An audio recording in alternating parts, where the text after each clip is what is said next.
ஒரு நிமிட கதை பேசலாம். நான் சொல்லவே இல்லை அந்த டாபிக்ல பேசுறோம்.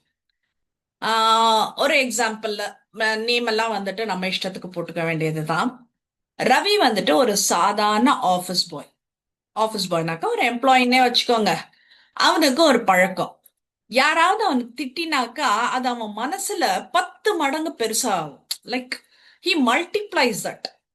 அப்போ ஒரு நாள் வந்துட்டு மேனேஜர் சொல்றாரு, இந்த ரிப்போர்ட் கொஞ்சம் கிளியரா இருக்கலாம் அப்படின்னு. அவ்வளவுதான், அவர் சொன்னது அவ்வளவுதான். ஏதோ ஒரு ரிப்போர்ட் கொடுக்குறான், அதுக்கு மேனேஜர் சொல்றாரு, இந்த ரிப்போர்ட் கொஞ்சம் கிளியரா இருக்கலாம். விஷயம் இவ்வளவுதான், மேட்டர் இவ்வளவுதான்.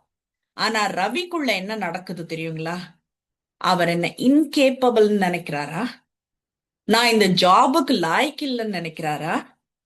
எல்லாருக்கும் முன்னாடி இன்சல்ட் பண்ணிட்டாரா என்ன அப்படின்னுட்டுன்னு இந்த மாதிரி கேள்விகள் கேள்விகள் கேள்விகள் ஒரு கில்ட்ல தள்ளுது. அடுத்த நாள்ல இருந்து ரவி வந்துட்டு ஒரு சைலண்ட் மோடுக்கு போயிடுறாரு. கான்ஃபிடன்ஸ் ஜீரோ ஆயிடுது. ஒர்க் பெர்ஃபார்மன்ஸ் எல்லாம் டவுன்ல போகுது. அப்போ இதை கவனிக்கிறார் மேனேஜர். என்ன இந்த பாச்சு இந்த ரவிக்கு ஏன் இப்படி ஒரு 2 3 நாளா இப்படி இருக்கான் அப்படின்னுட்டுன்னா, ஒரு 3வது நாள் வந்துட்டு மேனேஜர் ரவியை கூப்பிடுறாரு.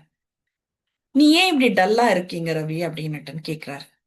அப்ப ரவி கேக்குறான், நீங்க தான் சார் சொன்னது, அந்த அந்த நாள் நீங்க தான் சார் சொன்னது, நான் சரியா இல்லைன்னு தானே நீங்க சொன்னீங்க அப்படின்னுட்டுன்னு அவர் மேலேயே பழிய போடுறோம்.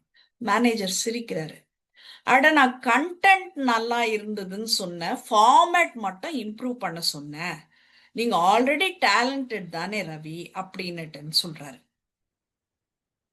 ஸோ மாரல், அந்த ஒரு சைக்காலஜி இன்சைட் என்னன்னா, நம்ம மனசு மைண்ட் ரீடிங் பண்ணும். யாரும் சொல்லாததை நாமே அசியூம் பண்ணி நம்ம என்ன சொல்றது, நம்பிட்டு அதை கஷ்டப்படுவோம். இப்படி சொல்லிட்டாங்க சொல்லிட்டாங்கன்னு. அதுக்கு பேரு காக்னிட்டிவ் டிஸ்டார்ஷன். யாரோ சொன்னது ஒரு சென்டென்ஸ், ஆனா நம்ம பிரெயின் அதை ஒரு ஸ்டோரியா மாத்திடும், ஒரு கதையா, அப்படியே தொடர்கதையா மாத்திடும். சோ அடுத்த தடவை யாராச்சும் உங்களை பத்தி ஏதாச்சும் சொன்னா, என்ன சொன்னீங்க, எதுக்கு சொன்னீங்கன்னு கேள்வி கேளுங்க. உங்க மனசு எழுதுற கதைக்கெல்லாம் வந்துட்டு நீங்க டைட்டில் கொடுக்காதீங்க அப்படின்றத தான் சொல்றேன். தேங்க்யூ.